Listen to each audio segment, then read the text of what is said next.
ಜೈ ಶ್ರೀ ಕೃಷ್ಣ ಎಲ್ಲರಿಗೂ. So easy and ಕ್ವಿಕ್ಕಾಗಿ ಮಾಡೋವಂಥ healthy Abe vada recipe ನೋಡ್ಕೊಬರೋಣ ಬನ್ನಿ. ಸೊ ಒಂದು ಜಾರಿಗೆ ಮಸಾಲೆನ ರೆಡಿ ಮಾಡಿಟ್ಕೊಳ್ಳೋಣ. ಸೊ ಇದಕ್ಕಾಗಿ ಹಸಿಮೆಣ್ಸಿನ್ಕಾಯಿ, ಆಮೇಲೆ ಬೆಳ್ಳುಳ್ಳಿ, ಹಸಿ ಶುಂಠಿ, 2 ಚಕ್ಕೆ, 2 ಲವಂಗ, ಆಮೇಲೆ ಇದು ನಾವು ಮಸಾಲೆಗೆ ಪ್ರಿಪೇರ್ ಮಾಡಿ ಇಟ್ಕೋಬೇಕು.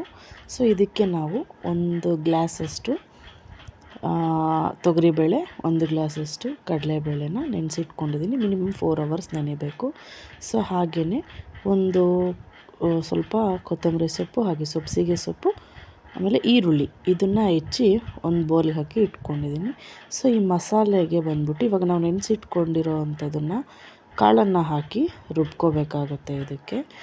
ಆಮೇಲೆ ರುಬ್ಕೊಂಡು ಆದಮೇಲೆ ಇದಕ್ಕೆ ಹಾಕ್ಬಿಟ್ಟು ಈರುಳ್ಳಿ ಅದಕ್ಕೆ ಈ ಥರ ಸಾಫ್ಟ್ ಆಗೋ ತನಕ ಬರೋ ತನಕ ರುಬ್ಕೊಂಡು ಹಾಕಿ ಸ್ವಲ್ಪ ರುಚಿಗೆ ತಕ್ಕಷ್ಟು ಉಪ್ಪು ಹಾಕಿಬಿಟ್ಟು ಇದನ್ನು ನಾವು ಮಿಕ್ಸ್ ಮಾಡ್ಕೋಬೇಕು.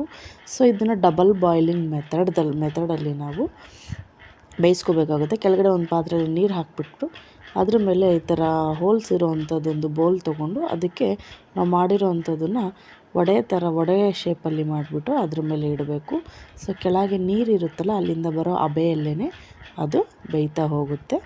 ಸೊ ಇದಾಗಿತ್ತು ಇವತ್ತಿನ ವಿಡಿಯೋಗ. ಗೈಸ್, ಈ ಥರ ಆಯಿಲ್ ಇಲ್ದಲ್ಲೇ ತಿಂದರೆ ಹೆಲ್ತಿಗೆ ತುಂಬ ಒಳ್ಳೆಯದು.